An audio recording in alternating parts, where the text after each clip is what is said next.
Welcome back to my channel. So, andito na naman si Binibining Lindsay para mag-share sa inyo ng panibagong kaalaman.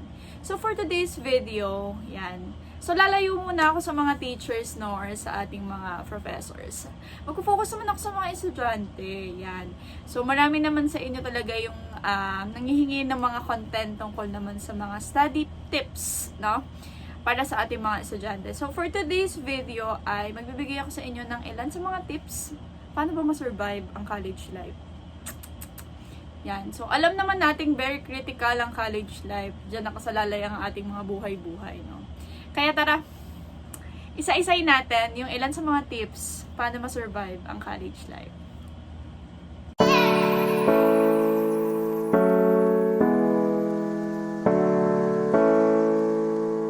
So, ayan. Pag-usapan natin, ano ba yung mga tips para ma-survive natin itong college life na to. So, kung ikaw ay first year students, yan. So, sana mapanood mo na tong video na to, no? Kasi baka makatulong sa'yo para mag-guide ka, no, sa iyong college journey.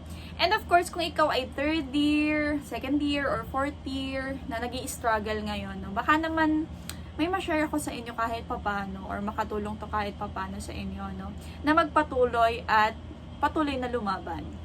Ayan, so simulan na natin. Yung una nating tips na mabibigay ko sa inyo. Bago yan pala, disclaimer. So, itong mga i-share ko sa inyo is based lang din sa mga experiences ko nung ako ay college pa, no? And realization na rin habang tumatanda ka. Ayan, so number one ko dito, set clear goals. Ang goal natin ay makatapos. Tama? Kapag college student ka, hindi matapos ang buhay. Yan. Okay, so pag-usapan natin siya, no? Ayan, so di ba nung mga bata pa tayo, LM or kinder or high school, tinatanong tayo, ano bang gusto mo maging paglaki mo? Yan. Tapos nag-college ka na or first year college ka na, kukuha ka na ng course na gusto mo. So, ibig sabihin, yun yung gusto mo maging paglaki mo. Ayan. Pero naniniwala ako kasi na hindi naman lahat tayo kung ano yung in-enroll sa college, yun na talaga yung magiging profession. At the same time, yun yung gusto natin. Maraming factors kung bakit ito yung nakukuha natin or kinukuha nating profession. So, maswerte yung talagang yung profession na gusto nila yung nakukuha nila, no? So, pagka nag-set kasi tayo ng goal, yan. So, ang una nating gagawin, syempre, i-enroll kung ano yung gusto nating profession. Pero dahil nga sa hirap ng buhay, number one talaga is financial nakakayahan natin, no? So, kung hindi natin kaya yung goal na gusto natin or yung profession na gusto natin, hindi natin yung nakukuha. Patulad sa akin, no? Teacher ako ngayon, pero hindi naman talaga teacher. Yung profession talaga na gusto ko nung una, no? Hindi naman talaga to yung gusto ko. Gusto ko talaga maging lawyer, o kaya naman flight attendant sa business. Panglima lang talaga yung education. Pero dahil hindi kami naman mayaman, so teacher yung kinuha ko. No? Hindi ko naman sinabing pang mahirap yung teacher na profession. No? Ang sinasabi ko lang, ito lang yung kaya na profession na gusto ko. So, yun nga. So, baka bago pa tayo magkaiyakan dito, ididiretso ko lang yung number one tip ko. So, kung nandyan ka na sa profession na yan, kailangan malinaw yung goal mo. So, pwede ka mag-list down after 4 years, kailangan kong tapusin tong aking profession na kinuha, no? So, kailangan malinaw yun sa'yo. Malinaw din sa'yo dapat na gusto mo talagang makatapos at makapagtapos, no? Kailangan mong i-priority yan kasi yan yung unang goal na sinet mo sa buhay mo na kailangan mong makatapos, no? Kailangan mong i-prioritize yung mga bagay na makakatulong sa'yo para matupad mo yung goal mo na yan. Okay? So, kung kasama sa goal mo na let's say, gusto mong magkaroon ng award. And so, i-list down mo lang. Yan yung mga clear goals na gusto nating gawin. Pero kung gusto mo lang makatapos at makakuha ng trabaho, wala namang problema doon. So, yun yung una nating tips, no? Isat mo muna ano ba talaga yung goal mo sa buhay. Bakit kinuha mo yung profession na yan? No? And, alongside, ano ba yung mga gusto mong gawin kapag nasa college ka na? Together with that profession, no? So, kailangan mong ilista or makakatulong kung ililista mo siya. Pwede ka ring mag-set ng dates or ng year. Dapat this year, ganito yung mga gusto kong gawin. Ganito dapat yung mga nakuha ko. Pero tandaan natin na kapag nagsiset tayo ng goal, hindi naman lahat yan natutupad agad-agad. And hindi naman yan lahat nakukuha natin basta-basta. So, kailangan nating maintindihan na meron tayong mga kakaharapin ding mga challenges, no? Na pwedeng mag-block para hindi natin matupad yung goal na yon. Pero dapat patuloy pa rin tayong lumaban, no? So, kung nag-fail ka dyan sa goal mo, yan, syempre, magbe-breakdown ng konti, pero lalaban ulit. So, yun sinasabi ko dun sa una kong tip, no? Sa tips natin ngayon, kailangan meron tayong malinaw na goal or clear na goal kung bakit natin kinuha tong profession na to or kung ba't natin to gusto i-pursue or kung wala tayong choice, eto na rin yung goal na gagawin natin. Sabi ko nga, tulad ko, no? Wala naman talaga akong choice na talagang eduk na rin yung kukunin ko kasi ito naman yung kaya. Pero kahit ganon, nag-set ako ng goal na tapusin ito, na maging successful sa profession na to, no? So, yan. So, kailangan natin ma-set ng clear yung goals natin. Na hindi tayo, syempre, nahihirapan ng sobra-sobra. Sabi ko nga, ang goal natin ay makatapos, hindi matapos ang buhay. Baka naman sa sobrang gusto mong maabot yung goal mo sa buhay, eh hindi ka na nagpapahinga. So, importante pa rin yung rest, no? Part yan ng goal natin, no? Ang maging healthy and magkaroon pa rin ng rest sa pag-pursue ng ating mga dreams. Okay, number 2 na tips ko dito. Use your time efficiently or tinatawag nating time management. Sabi ko nga, bago ko magbigay ng oras sa maling tao, bigyan mo muna ng oras ang school task mo. Yan. So, dito tayo nagkakaproblema. Laging, ang dami ko naririnig. Actually, nagturo pala ako sa college, kaya rinig na rinig ko or vibes na vibes ko rin yung mga nararanasan ng mga college students. Ayan. Ang kadalasan naririnig ko sa mga estudyante, ang daming gagawin, ang daming pinapagawa, tapos may deadline agad, ganyan-ganyan. Tapos malapit na yung pasahan, akala ba nila robot kami, ganyan-ganyan-ganyan, ang daming reklamo. Pero gagawin, yung task na binigay ni teacher ni prof ng, kung bukas yung deadline, magpupuyat ng madaling araw para matapos yun, Zay. 1 week or 2 weeks yan binigay sa inyo, tapos gagawin nyo lang siya ng overnight, ba? Naranasan ko naman yan before nung college ko, pero mali.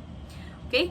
So, kailangan nating magamit yung time natin efficiently and effectively. Pero in reality, hindi mo naman yun agad-agad, pero makakatulong pa rin yung paglilist natin ng mga gagawin natin. Ano ba yung priority? Pwede kang maglagay ng kulay. Kapag kulay red, yun yung kailangan mo nang matapos. No? Kapag kulay green, ito yung malapit-lapit na rin yung deadline, pero hindi mauuna pa rin yung red mo. Okay? Kapag naman blue, ito yung hindi pa masyadong malapit sa deadline. So, anong gagawin mo? Anong unahin mo? Siyempre, kulay red. No? One at a time. So, kailangan natin ma-manage ng tama yung oras natin. Mag-set din tayo ng time and ng schedule kung paano natin matatapos or tatapusin. Huwag kasi nating antayin na matambakan. No? So, ito talaga, pro tips talaga to. No? Kasi talagang mahirap matambakan, nakaka-stress, ang daming gagawin. So, yung ide-date mo, siguro 30 minutes lang muna yung date ngayon for today's video, no? And then, yung 1 hour, dito muna siya sa aking pag-aaral. Or, kung hindi mo mapigilan, edi magpatulong ka na lang sa paggawa or sabay na lang kayong mag-aral, no? Yan. So, mamaya ko yung i-discuss, no, yung mga kasama natin sa pag-aaral sa buhay, no? Kasi pro tips din natin yan. So, yun nga, no? Maglagay tayo ng coloring kung ano yung kailangan nating gawin na sa hindi pa dating dapat gawin. So, makakatulong yan para hindi tayo matambakan sa mga ginagawa natin, no? Proper time management. Kung wala sa bokabularyo mo yung time management at immortal kang tao at kaya mo naman yan tapusin, yan, bahala ka na. No? Ito naman ay tips lang naman, no? And at the same time, kasi nagsasuffer din yung product kapag overnight mo lang siyang ginawa. Aminin nyo man sa hindi. Pero kung sobrang galing nyo at sobrang nyo talaga, gamay nyo na yung mga ganyan task, eh kaya naman yan. Pero hindi naman kasi lahat ganon. No? So, para lang to sa mga gustong maging maayos yung scheduling ng kanilang time pagka gumagawa ng mga tasks. So, yun yung maisasuggest ko sa inyo. Next, pangatlo ko ditong nakalagay, ito na, find strong support system. Yan. Humanap ng good influence and make sure you're one of them. Baka mamaya nag-aanap ka ng good influence, ikaw yung bad influence. 'Diba? Ayan. So, kung naghahanap tayo ng good influence, hindi naman kailangang sobrang santo yung mga maging kaibigan natin. So, nakadepende rin kasi talaga sa tadhana kung sino yung makakasama natin sa buhay. Pero kung hindi sila masyadong good influence, baka ikaw yung maging good influence sa kanila. So, makakatulong yun, no? Diyan kasi, pag college ka na, talagang usong-uso dyan yung ayaan after class. Uy, chill tayo, ganyan-ganyan. For me, wala namang problema doon or wala namang masama doon. Pero, dapat malinaw pa rin sa'yo na nag-set ka ng goal mo na tapusin tong ganito, na dapat makatapos ako, ganyan.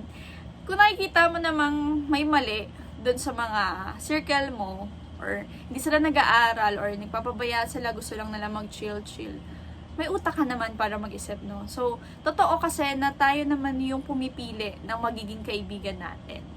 And ganun din naman sila, no? So, sabi ko nga, kung hindi sila masyadong good influence, baka ikaw yung maka-influence sa kanila. Kung di talaga, baka hindi sila yung circle na para sa'yo. Importante sa college life yung strong support system, ha? Bukod kasi sa family, na dapat strong support system din natin, kay Lord na strong support system natin, makakatulong din na magpatuloy or matupad yung clear goals na sinet natin nung una, kung yung makakasama natin sa school is may ka-jibe din ng goal mo. Pwede naman kasing gawin yung reward, yung chill, after nyong ma-accomplish yung certain tasks or activities na dapat nyong ma-accomplish sa inyong, sa certain subject or certain topics, yan, or sa klase. Yan, pwede naman maging yun, reward, diba? Paminsan-minsan, wala namang masama kung mag-chill. Pero kung yun na lang yung ginagawa nyo, at hindi na kayo nag-aaral, yan, baka nasa maling circle ka. So, kung may goal ka sa buhay, and then gusto mo rin mag-enjoy at the same time, wala namang problema doon. So, find your strong support system. Kasi yung college life, medyo rin yan. Andyan din yung mga emotional stress, pwedeng financial stress, family problems, and etc. So, maganda na yung nakakasama natin talagang makakatulong sa atin at hindi tayo dadalhin sa maling daan, no? So, sila dapat yung tumutulong din sa atin at hindi tayo kinokonsente sa mga maling bagay. Paminsan-minsan lang. Ayan. So, sana makahanap kayo or isang tips din, no, is mahanap natin yung strong support system natin o yung mga circle natin pa nag-college tayo or kung nasa college life na tayo. Pwede kasi nung first year, ito yung college life buddies mo. Second year and so on, naiiba-iba. Yan. Sa college life din kasi, pwedeng dyan ka na makahanap ng real talaga na friendship or relationships mo. Pero sana makatulong sa pag-grow mo. Yun yung mahanap mong circle. Yan. Hindi mo kailangan maging, hindi ko siya ka-vibes. Alam mo, yun talaga yung maging circle mo, no? Or strong support system, no? Importante talaga. Okay. Next po. Ayan. So, last tips para sa ating mga college students, no, is intrinsic motivation and right mindset. So, nakalagay ko dito, okay to, hindi okay na to. 'Di ba? Yan, sabi nga ng mama ni Miguel Tan Felix, okay na to. Yan. So, sa atin, sa college life, hindi pwede yung okay na to. Mas maganda kung sabihin, okay to. Ano ibig sabihin ko doon? Minsan kasi, sa sobrang gusto lang nating makatapos, or kung gusto lang natin, hindi naman ako grade conscious hindi naman ako So, okay na to. So, pwede kasi nating madala natin siya kapag nag-work na tayo or nakatapos nga tayo ng pag-aaral tapos ganun din yung mindset. So, maaapektuhan din tayo sooner or later ng ganong mindset. So, dahil nga ang pinag-uusapan natin dito is intrinsic motivation. So, motivation natin yung sa sarili natin. Yung extrinsic motivation, yung mga rewards na yan, nakakadagdag lang yan syempre para mag-strive pa. Pero, nasa sarili natin mismo, nasa mindset mismo natin, kung magagawa natin ng isang bagay. At isa nga doon yung sa pag-aaral. So, kung sa palagay mo, stress ako. Kahit stress lang po, okay na. Okay na to, hindi naman tinitingnan yung grades, no, kapag nasa discarte naman yan. Pero believe me or not, napaka-importante ng education, no. Napaka-importante niya, lalo nandito tayo sa Pilipinas, kung saan sobrang alam niyo yun, sobrang laking factor ng mga education mo, ng papers mo, ng mga pinagdaanan mong ganyan, mga awards mo, or mga credentials mo. Sobrang laking factor dito sa Pilipinas nun, no? So, kailangan nating pag-igihan. Kailangan, hindi pwedeng okay na to lang. No? So, kailangan quality pa rin yung ginagawa natin. Hindi naman ini-install ko sa inyong kailangan. Kung kaya naman natin, why not, diba? So, nasa sa inyo pa rin naman yan. Ito namang mga sinishare ko sa inyo, bahala kayo kung susundin nyo or hindi. Pero, kayo pa rin yan. No? Alam ko namang hindi lahat ng sinasabi ko is applicable sa lahat. So, nasa sa inyo yan. No? Sinishare ko lang naman. Ayan.